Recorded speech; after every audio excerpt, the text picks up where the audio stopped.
I'm Stephen Hand from Archery Supplies. This is the Bowtech Specialist. This is a budget level target bow from Bowtech, so it's almost half the price of the normal target Bowtech, which is called the Bowtech Reckoning. And I'm thinking Elite Result, they all have such similar names these days. So what this is, so in Australia this retails for about $1,200, $12.49 depending where the Australian dollar is. In America it retails for $7.49 US dollars.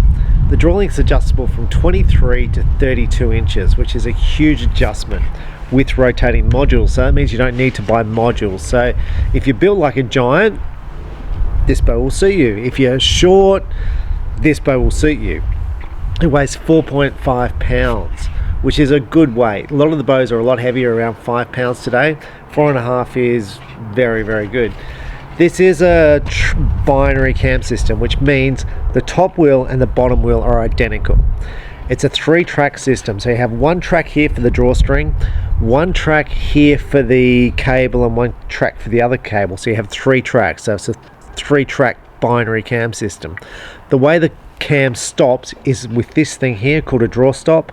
This hits the limb as you draw it back, so as you pull this back, this is going to rotate around here and hit it's going to rotate around here and hit this limb just there. So yeah, so it's going to rotate there and then come in and touch there. Now there's only 1 draw stop on this bow, not top and bottom. Solid cable guard, so it's non-adjustable, with a basic cable slide. So if you want to fit a roller, you might have trouble with clearance, so just bear that in mind. It would be better if this was adjustable so you can move it out to fit different cable slides, in my view. This cam system is pretty good. Bowtech has been using it literally forever.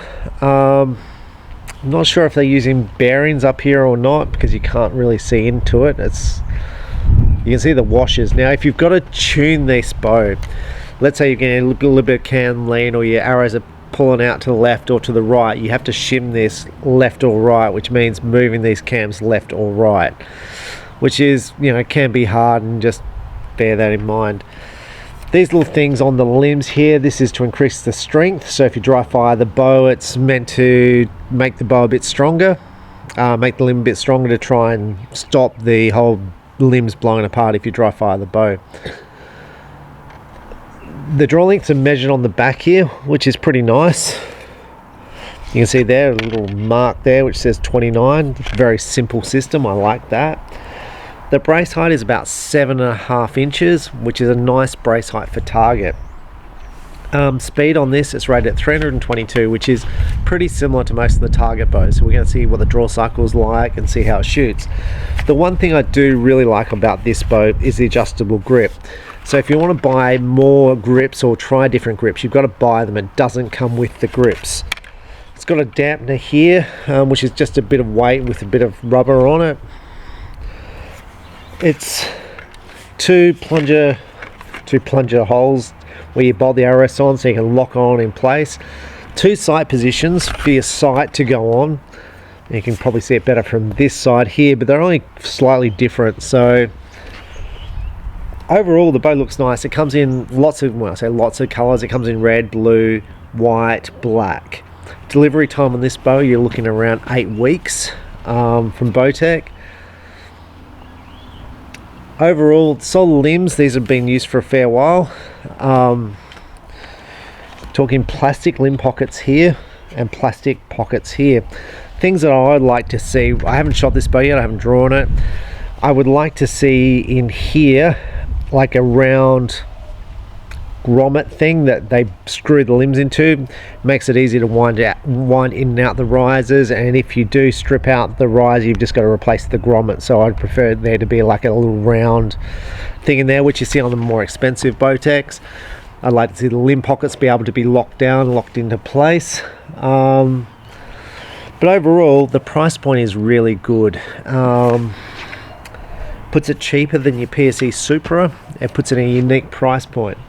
Now, saying all that, you'd think this bow would be a big seller for me, because it's price pointed really well on the market, and $1,200 odd, so really well priced, and this bow struggled to sell for me so far. I really like the grip here. See how it's got a little mark? This shows you where to line up the arrow rest with. So you line up the string with the center of the grip, the arrow rest should be straight down the middle of that line. Very nice feature. Now Bowtech have been making bows for a number of years, and they've always made really, I'm going to say, solid target bows that shoot really well, and I think this bow will be no exception. It reminds me back in the days of 10 years ago when I used to sell Bowtech. The cams look very similar, the limbs look very similar, it's a very similar frameworked bow, and it's very, I say, kind of bow that's accepted. You know, there's nothing on this bow where you go, wow, there's latest technology in this bow. It's just, it's a proven, to me this is all proven technology on this bow, and it's been around for years, and it should be all good. The arrow I'm shooting, this was 60 pounds, this bow. It's on maximum. It's got a little data card here which shows who sort of set it up, and the stats are all nice. They're all written on there, which is nice. The arrows I'm shooting are gold tip velocities. They are 400 spined, they're 29 inches, they have a 90 grain point, they weigh 327 grains. If this is about a 322 feet per second bow, it should be shooting around the 300s, I think, 295s, 297. So let's first off try the draw cycle. So at the start here, it's kind of a little bit spongy at the start, so it's not, you can see these don't have a lot of pre-tension on the limbs. Bows with more pre-tension will load a little bit faster at the start. Oh, feels, I was expecting it to get harder somewhere through the draw cycle, and it really didn't. It was, and I've been doing physical labor in the garden all day, and my muscles are really tired, so I was expecting to struggle a bit. So there, it's peaking about there and dropping off. The drop off is nice, so I'm going to take this shot. It's very solid when you get back here.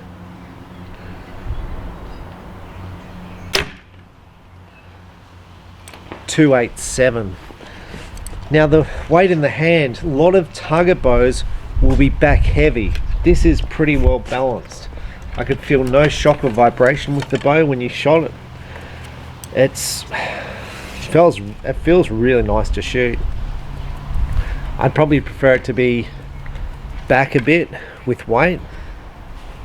You can see in the cams here, big grooves in the cam. This is meant to stop you derailing the bow. If you've got a bit of if you torque the riser a bit when you shoot. I could kind of specify everything. You want to hold the bow like this. You want your fingers to be loose and your knuckles are at 45 degrees, and nothing touches the riser in here. My shop gets about 2 to 3 derails a day. First one's about 9 o'clock when I open the shop. And then generally there's another one by about 10 o'clock, and then if I get lucky I don't see another one till the end of the day. But I get quite a few derails, and it's something that shouldn't occur. So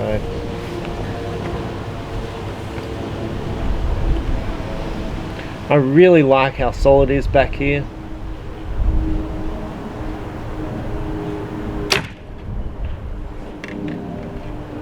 .287. It feels really nice in the draw cycle. There's no vibration, it's solid, it seems to aim easy.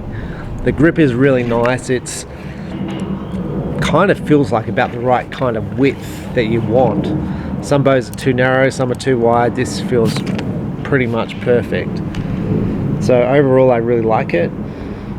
So with that, I'm going to go back and we're going to shoot this at 18 and see how well I group with it. I've sighted this bow in at 18 meters, and it probably took about 7 shots to get them hitting the 10. I only had one hit the 10, so I'm guessing all the rest are going to hit the 10. Now what I found was this kind of felt like about 70% let off, and I don't know what it is. But you can see the markings here show you the actual draw length position to put it on. Now by putting it on a later draw length, so this is 29, so by moving it to 29.5, you should get a higher let off, so you'd probably get like 80%. By moving it forward, so let's say to 28.5, you'll get less let off. So you might drop to a 50-60% let off. That's the way they used to work. I'm pretty sure it will work the same with this. And if you had no let off, then you can get 100%, but I don't think it's the case with this, because I think that will actually be a stop there. So if you want to just try that, moving it backwards and forwards. But this at the back here, it feels like a lot of pressure. So I'm going to say some of the other target bows, if I compare other target bows I've shot, so let's start with the Hoyt. I'm going to say it's more aggressive draw cycle, but when you get back there, it feels probably softer to hold. But then the valley's bigger in this bow. The PSE Supra's got more let off, so when you get back here, it's kind of easier to hold. The result from Elite, I find very similar cam system to this. So it's not a lot different to any other bows, and I'm going to say you're going to shoot pretty much the same with any target bow. It really gets back to shooting lots of arrows, so, and making sure you like the bow you're buying. So let's see how we go.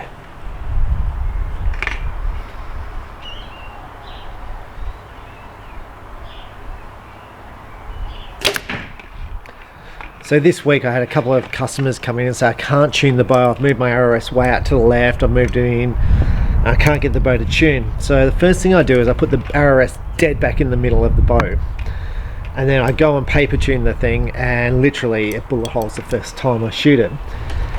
But then they go to shoot it and it doesn't bullet hole for them. So just bear that in mind when you're sort of paper tuning. I always have everything straight down the middle, an arrow at 90 degrees, and with this bow it doesn't actually look like it's 90 degrees. You'll see the arrows straight down the plunger holes, and this knocking point is set up by Bowtech, so it should be down the middle, but it actually looks like it's pointing downwards, but it should still shoot fine. So I didn't check it with the bow square, it should be set up from the factory, so, but it looks like it's pointing down, looks like the tail's down in the arrow.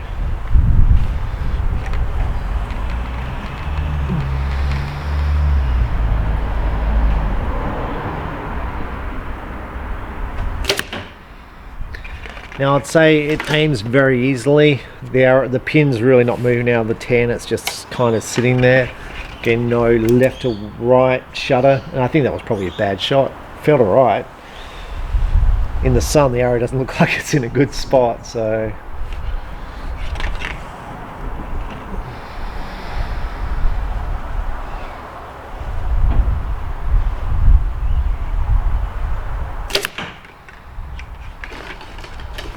That looks terrible too. But the bow feels really nice to shoot. And they didn't feel like bad shots. They really didn't feel like bad shots. They felt like good shots.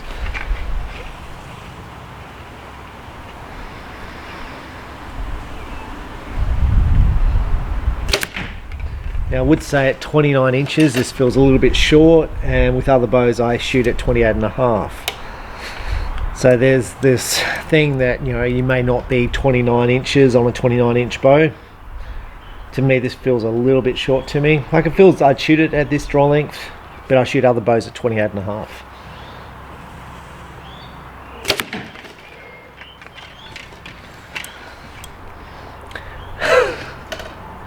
And that's the case for pulling back, always aiming at the target.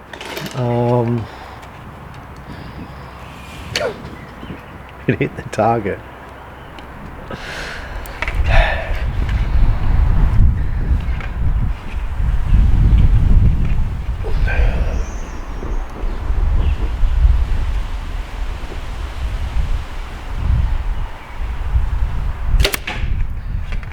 Kind of interesting. So there's a customer who pulled back this bow in my store, and the D-loop breaks and he punches himself in the mouth. You should always pull it to the side, so if anything happens you don't punch yourself in the mouth. As you can see, that went off halfway through the shot, and if I was shooting a competition that would have been the end of the competition, because you can't afford to miss one arrow. Now I don't give up competitions, I don't resign because I have a bad shot, I shoot through to the end. Now my reasoning for it is My next 6 arrows may be perfect. They may be great arrows, and that's what I shoot for. I shoot to shoot 6 good arrows. Whether I shoot a round which is perfect, that doesn't really faze me. I just work on 1 arrow at a time being good. And when I shoot a bad arrow, I forget about it and just focus on having good arrows. But that's me. Other people resign and they go, well, I'm not posting a bad score. So they shoot an 8 and they walk off the shooting line. You know, that's up to them. You know, they have their reason for it. But for me, I shoot because I'm trying to shoot better. Now, when it's bad weather, I think, well, I'm wasting my time out here in bad weather and it's wet, cold, windy. I'm not enjoying myself. I'm struggling getting the shots off. There's a case there to go home and watch TV. But on a nice day, I just keep shooting.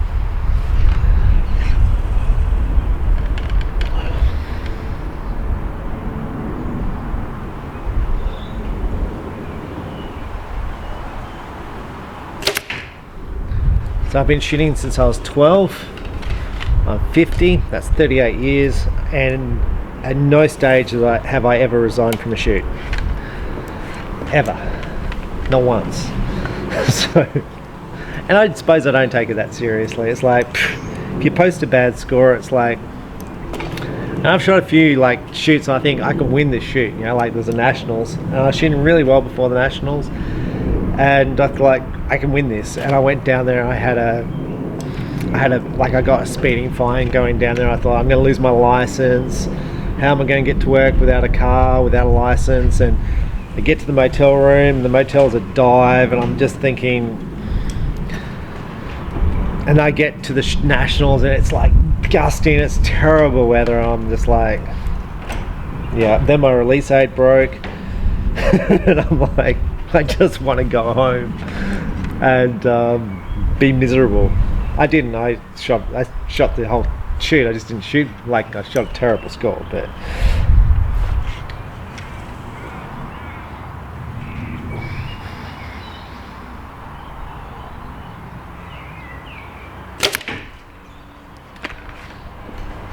I really did not enjoy that Nationals experience.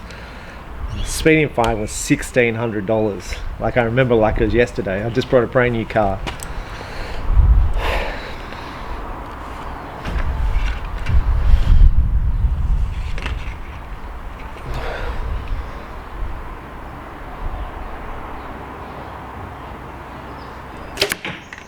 I can remember the police officer, he said there's a 3-lane highway and this Mitsubishi Magna, which was about 20 years old, flies past me must have been doing 170, right? I've got this brand new car, it's a sports car, literally 2 weeks old.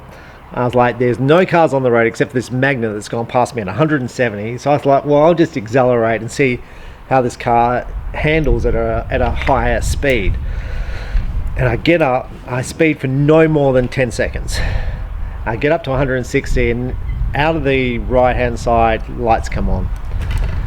So I pull over and there's a police officer and he's like, what happens if a rabbit came onto the road? I'm like, a rabbit? You know, rabbit? I said, I suppose it would be dead. It's in the middle of nowhere, it's a country road. And he goes, are you being smart? I'm like, no, I'm pretty sure the rabbit would be dead. I'm pretty sure I'd run over it. And he goes, I can take you to jail. And I'm like, well, I suppose that's what you're going to do. That's what you're going to do. It's, I wasn't being rude. Like, I was just like, freaking, and I said to him, I said, what about that Magna that went past me doing 170? Why didn't you pull him over? He goes, which Magna? I said, the red one who just came straight past me. It was like literally 10 seconds before. I'm sure he went, oh, 2 cars speeding, which one am I going to pull over? Either that or the Magna was a decoy to get me, but anyway. There's only 2 cars on the road, 3-lane highway. Don't speed.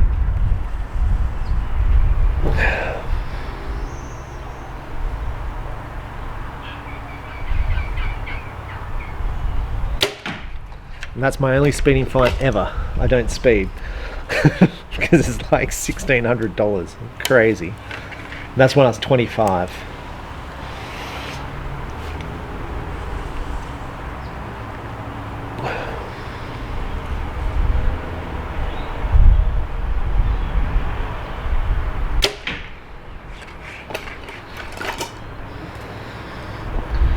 We'll just fire one more and we'll go and see how the grip's looking. Now I'm going to say I think the draw cycle on this is a little bit harder than the PSE Supra that I shoot, but I have been gardening all day and my muscles are exhausted. So, but it's a very solid draw, it's a comfortable draw, harder draw than the Toe Point Stronghold or Toe Point Reliance. And they're nice bows. They retail for about 800 in Australia. This is about 1200. But this just feels dependable to me. It just feels solid, and I'm not saying the Toe Point's not.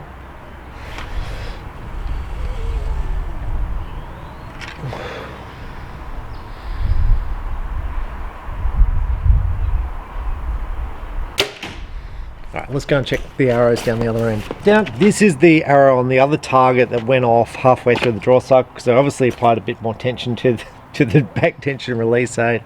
Misfired. Lucky that it's a safe environment, lucky I hit the foam target. Now my arrows down here, I've got a whole bunch which are really nice 10s in the middle, right? There's a whole bunch there that you probably saw. You see the first couple of arrows which are pretty average, you know, the 8s, close to a 7, not acceptable, and I thought they were actually okay shots. That might be me getting to the whole flow of the process. But the bulk of the arrows are solid and I feel pretty comfortable with them. So what do I think of this bow? One, I really like the bow. I think it's nice. The blues are nice blue, the reds are nice red, the whites are nice white. It'd be nice if Bowtech had these things in stock so they could get out quicker to the customers. I would like the cable guard, as I said, to be adjustable, but overall I think the bow's well price pointed in the market. It's well under the price point of the top of the line target bow from Bowtech, so I think it's perfectly priced in the marketplace. Now when I look at a bow like this, so you're going to shoot fine with it, it's very adjustable, great bow, but you compare it to other bows in the marketplace. The bow it's going to compete against is either the Chinese target bow, the Toe Point Reliance or Toe Point Stronghold. This bow is more expensive, but it's American, Bowtech, and if you're in America you probably don't have the option of the Toe Point anyway, so this is going to be your budget level target bow, and I think it's going to do everything you need it to do at a budget, and I think it's well priced. At a little bit higher price point, you've got the PSE Supra, a big target bow. Like, there's a whole bunch of people shooting and winning big shoots with that bow. You know, Dave Cousins, Lewis Holmes just shot the NFFA and shot really well with it. Stefan Hansen shooting really well with it. A whole bunch of people shooting really well with it. Now that bow is a little bit more expensive than this, about $200 more expensive. I don't know how much more in the US it is. It has the metal limb pockets, which I don't know is a big deal. The bow's a little bit heavier. I'm going to say the draw cycle is a little bit easier.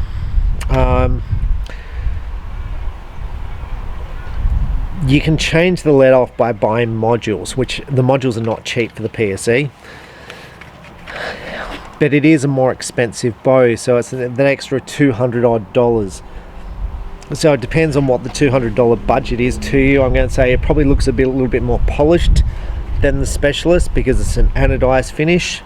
The limbs, like the graphics, this looks good, but you compare the top of the line Bowtechs and they look great. You know, they look like an expensive bow.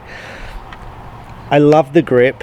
I love the fact that it's interchangeable, but this to me doesn't look like an expensive bow. It's a good solid bow, but it doesn't look expensive like the top of the line Bowtechs do.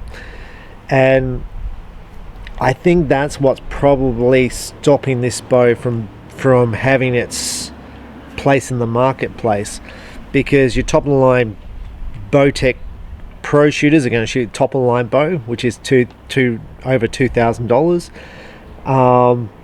And this is going to leave this bow for recreational archers who want to shoot target, who don't want to spend that big bucks. Which I think that's why this bow struggles to kind of hit its marketplace and completely dominate. Now with the PSE Supra compared to the PSE Perform, which is your $2,300 bow compared to your cheap bow, the Supra outsells the Perform 20 to 1. Where to me, I think the top of the line Bowtech will outsell this probably 20 to 1. That's my gut feeling. And I think that's just because of perceptions about the Supra as a good quality bow. People are shooting big scores with it. We don't see people shooting probably big scores with this bow. And there's no reason why you couldn't shoot big scores with this bow.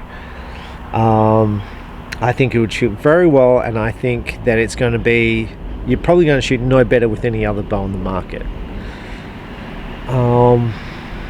The limbs, I mean, you know, the Bowtech other limbs are split limbs.